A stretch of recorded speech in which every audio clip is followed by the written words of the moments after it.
Vamos a arrancar el día de hoy a hablar con Abraham, que nos va a contar un poco acerca de su vida, acerca de también hablarnos desde muchos ángulos, me imagino yo. Vamos a tocar el tema de creatividad y desde el punto de vista de él también nos va a dar esa observación. Entonces, arranquemos, Abraham.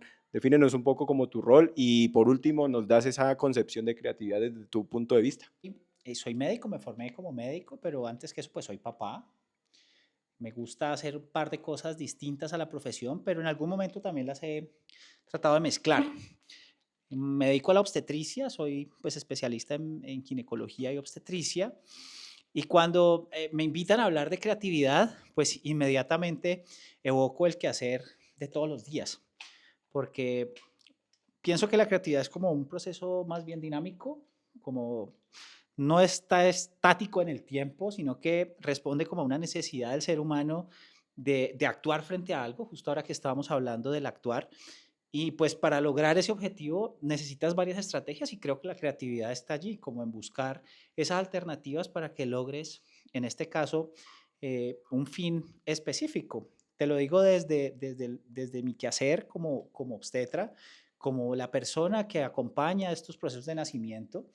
Y pues ha sido un proceso bien interesante desde la creatividad, buscar espacios donde las familias que estén con una gestación pues se sientan realmente acompañadas y que la experiencia sea valiosa, positiva y que esa impronta que le estamos generando a esa persona que va a llegar pues más adelante en su vida se manifieste de una manera positiva también hacia la sociedad y hacia ella misma. Entonces, creo que la creatividad es eso, ¿no? Buscar esas alternativas, esas herramientas que tú puedas tener desde, no sé, desde tu instinto, desde tu naturaleza misma o desde lo que aprendiste para alcanzar un objetivo o algo que crees que hace falta. A lo largo de las charlas que hemos tenido acá, nos hemos dado cuenta que el concepto de creatividad o muchos de nuestros invitados han hablado de la creatividad como resolución de problemas, o sea, cómo uno se enfrenta a un problema. Cuéntanos en tu quehacer, en qué momento dijiste, no, esto hay que hacerlo de manera diferente y hay que plantear nuevas formas de verlo. Ya. Eso fue un proceso, y yo le digo es un despertar, porque yo venía bajo una formación convencional en el ámbito médico, que tú sabes muy bien, y con lo que ha pasado ahora con esta residente que decidió quitarse la vida, solamente hay dos profesiones en el mundo que usan el miedo y la intimidación como mecanismo de aprender. Y una son los militares, que todos sabemos que la vida militar, pues con sus jerarquías y su tema, tiene un componente importante de miedo e intimidación y castigo, y los médicos. Curiosamente, somos seres humanos que tratamos seres humanos, pero no nos formamos de una manera muy humana en muchas oportunidades. Eh, Mi despertar llega a partir de un simposio que se hace aquí sobre violencia obstétrica, donde escucho a muchas mujeres narrar sus experiencias de parto y ninguna era una experiencia positiva. Todas tenían un sinsabor con respecto a un momento tan importante como el nacimiento. Eso a mí me hizo reflexionar mucho. Yo me estaba formando con lo que yo creía hasta ese momento que era lo que se debía hacer y yo lo había normalizado así. Pero me di cuenta que muchas de las prácticas que yo estaba ejecutando, pues más que hacer bien, sin yo querer hacerlo, generaba mal. En ese momento, pues surge este despertar eh, y empiezo a transitar otros caminos diferentes y ahí es donde el tema de la creatividad juega un papel importante porque es cómo yo puedo empezar a llegar al mismo fin, pero de una manera distinta, cogiendo un camino diferente, agarrando otras herramientas que me pueda a mí el mismo sistema inclusive brindar para llegar al mismo punto, pero de una manera más respetuosa.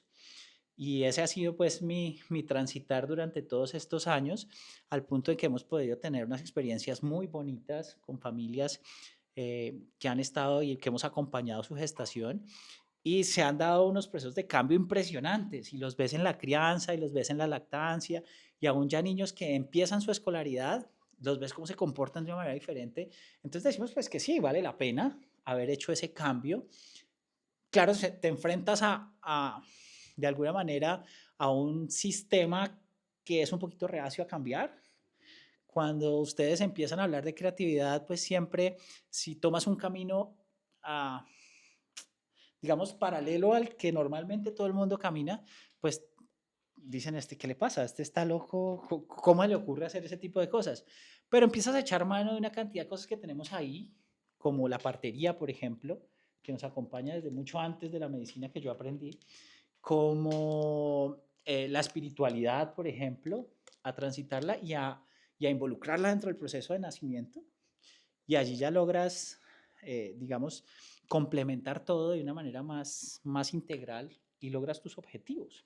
¿Vos has conocido el proceso de las parteras MISAC? Sí. Sí, o sea, cómo has retomado cosas, la sabiduría de ellos en el proceso de parto, también el tema del acompañamiento como de la cabeza madre, ¿no? Que ella es como la figura femenina, como protectora, o sea, ¿sabes un poco como de ese punto?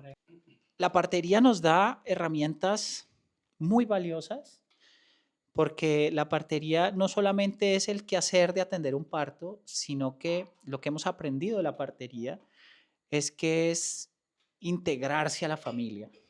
No es una persona ajena, la partera no es una persona ajena, donde la figura de la partera toma relevancia, no es una figura ajena a la familia, sino que acompaña no solamente a la mujer gestante, sino a todo el grupo familiar.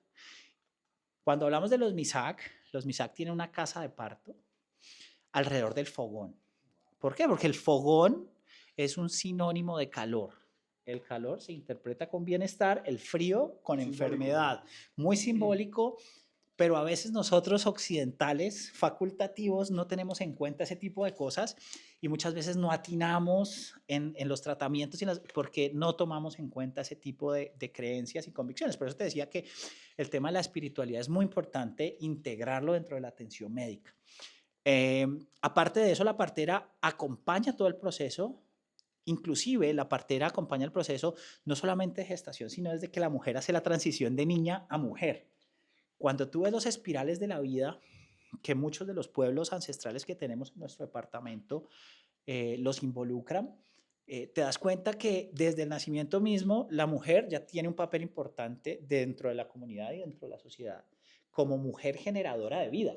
O sea, hay que cuidar a nuestras mujeres porque son quienes a futuro van a lograr que nuestra especie o que nuestro pueblo trascienda. En ese orden de ideas acompañan cada uno de los momentos y es muy chévere porque acompaña, la partera acompaña el proceso de niñez, la transición a mujer, pasando por las primeras menstruaciones, etcétera, etcétera, y acompaña el proceso de gestación y aún más allá, va y acompaña cuando ya está ese cese de la actividad hormonal, que es la menopausia para nosotros, ellos acompañan ese proceso también hacia el final de su vida, digamos, reproductiva desde el punto de vista de la mujer. El proceso es hermoso, como te digo, se hace alrededor del fogón, todo el trabajo de parto se da alrededor del fogón, no hay tactos vaginales, que ese es un, ¿cómo te dijera yo? Eso es un hecho maravilloso porque nuestra formación incluye el tacto vaginal de manera rutinaria y es un procedimiento invasivo, puede ser incómodo, etcétera, etcétera, para la mujer, pero ellas no lo hacen.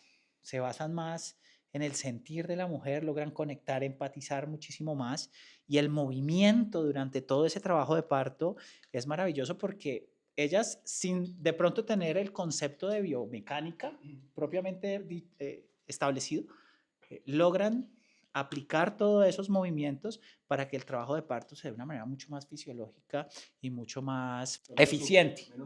Una mujer que está en trabajo de parto, cuando logra moverse y se mantiene en movimiento, esas contracciones no se interpretan tanto como tan dolorosas. ¿Qué hacemos nosotros en nuestra cultura occidental facultativa? Pues acostamos a la mujer y la dejamos ahí acostada y volvemos otra vez al tema jerárquico de que el especialista es el que sabe. Tal. Afortunadamente esas cosas están cambiando. No ha sido un trabajo fácil, pero esas cosas están cambiando y cada vez logramos, te voy a decir una palabra, contagiar un poquito más a más colegas de que se convenzan de que esa probablemente sea la alternativa para lograr a futuro una sociedad un poquito más respetuosa, más consciente. Cuando yo hablo de creatividad o cuando pienso en creatividad, pienso en el niño, en esa etapa de cuando somos niños, pienso en el juego y, Y pienso que el mundo es un mundo para adultos, ¿no? Está diseñado para adultos. Además que somos niños durante muy poco tiempo de nuestra existencia. Entonces, a mí me gustaría saber cuál es tu punto de vista y cómo te conectas con tu niño interior, ¿no? Que nos hablan permanentemente de ese niño interior y cómo hacer que salga para un proceso creativo.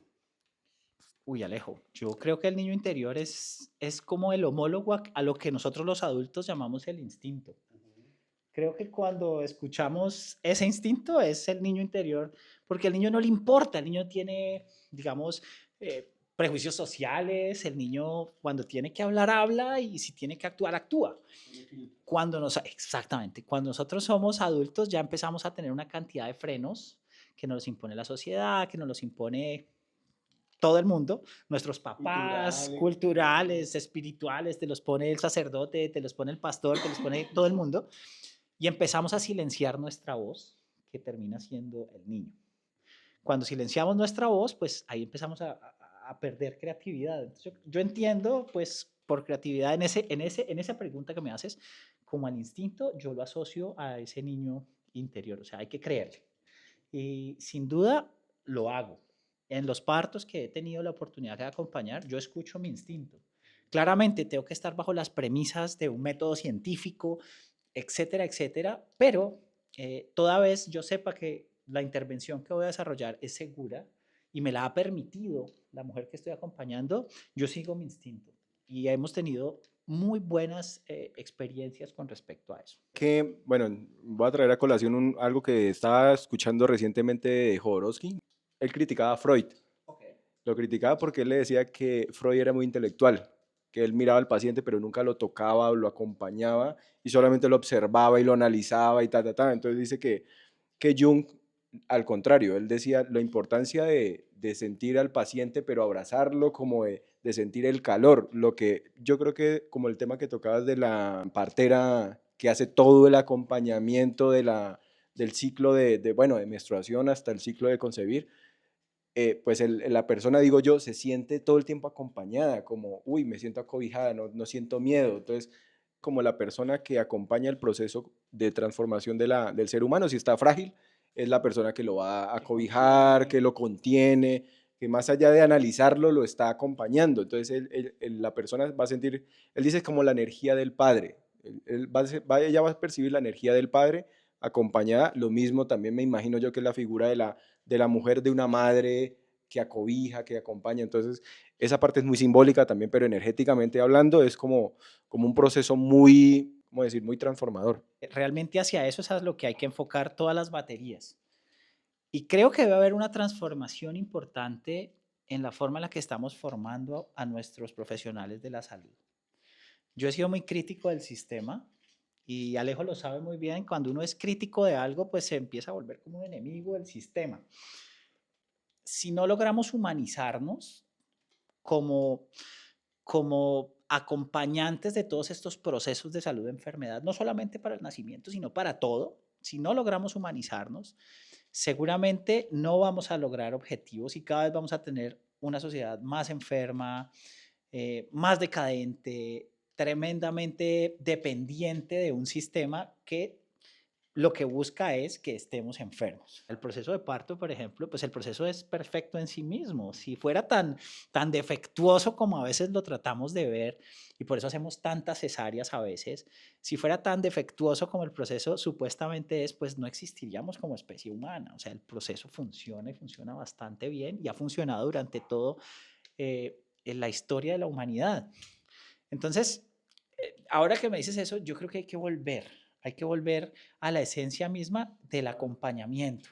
Cuando tú vas a donde un médico y haces una consulta médica, eh, tú no esperas que te digan, ¿qué tiene? Tú dices un par de síntomas y tómate esto. Y hasta ahí llegamos. Y eso fue, digamos, todo el acto médico que pudiste tú experimentar cuando vas por tu EPS o etcétera, etcétera. Dentro de este proceso creativo que yo he podido experimentar en relación al acompañamiento del parto, pues yo me trasladé del hospital, que es mi zona de confort como médico, a las casas de las mujeres gestantes. Y allí me di cuenta que la mujer experimenta una experiencia totalmente distinta a la que puede experimentar en un hospital, por varias razones. Porque ella está en su zona de confort y en su zona segura. En tu casa estás con las personas que tú confías. En un hospital te encuentras con personas absolutamente ajenas a ti, absolutamente desconocidas, y tú tienes que, para el caso de la atención obstétrica, entregarle inclusive tu intimidad.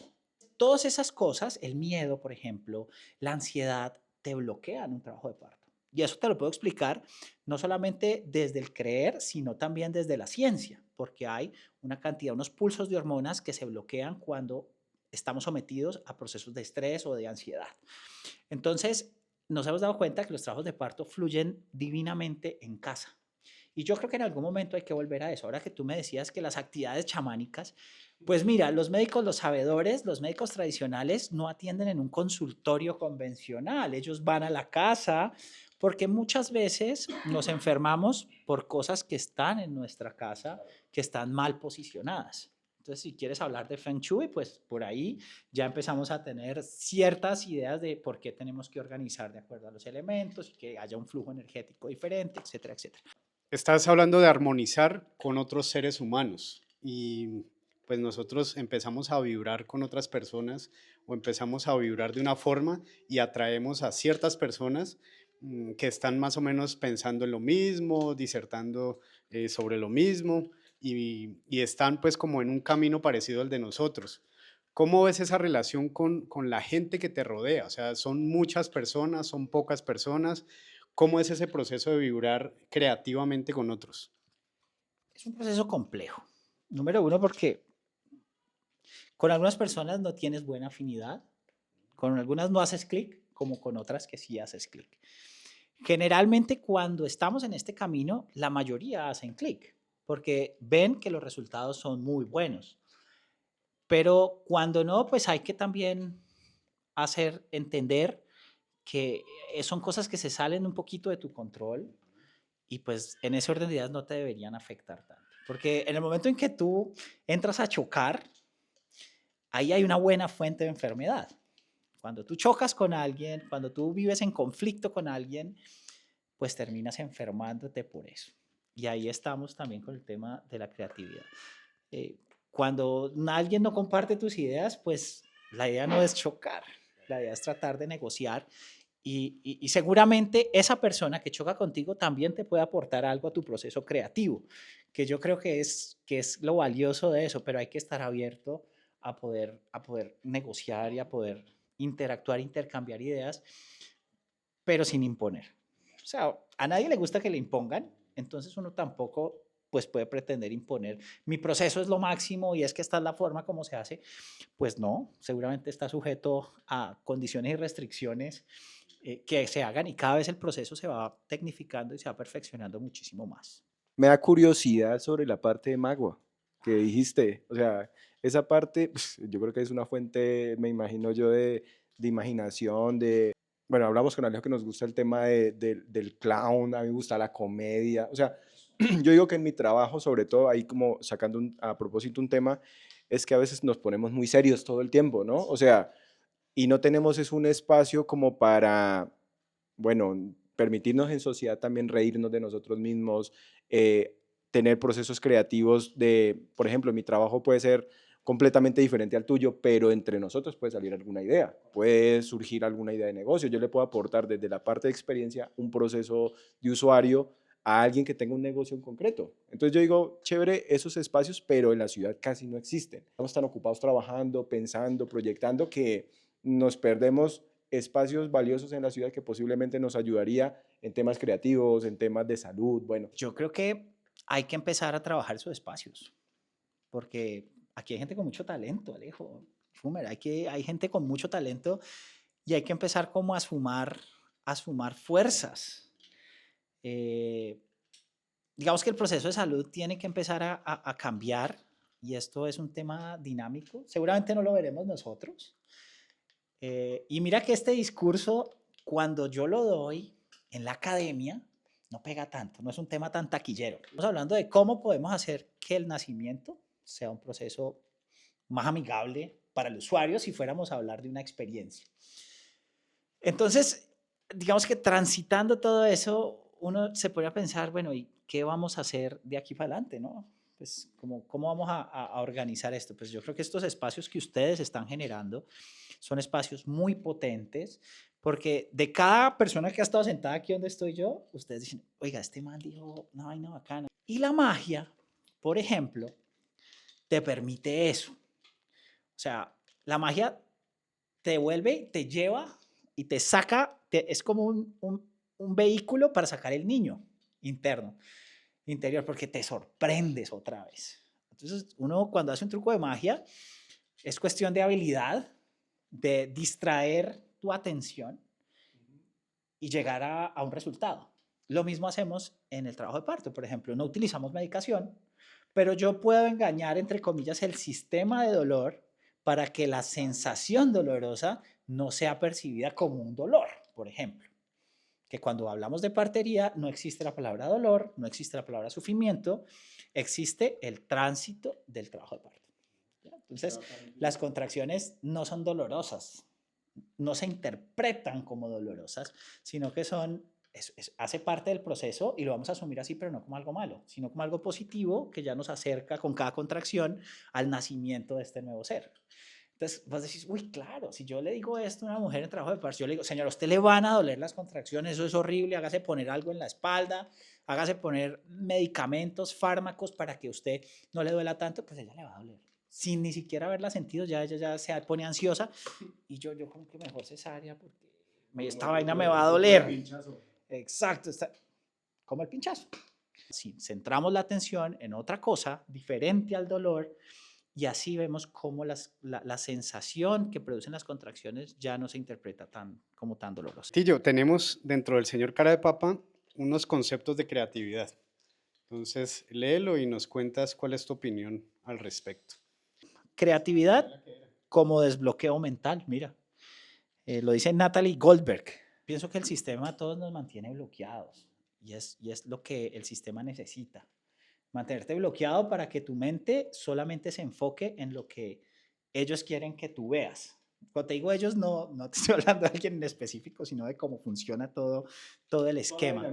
Toda la dinámica social, comercial, etcétera, etcétera, etcétera. Y yo creo que todos en principio lo que buscan es mantenernos bloqueados. ¿Cómo nos desbloqueamos? Número uno, con estos espacios, empezando a adquirir conciencia de qué es lo que hacemos, por qué lo hacemos, mirarnos al espejo y decir, bueno, ¿yo qué soy?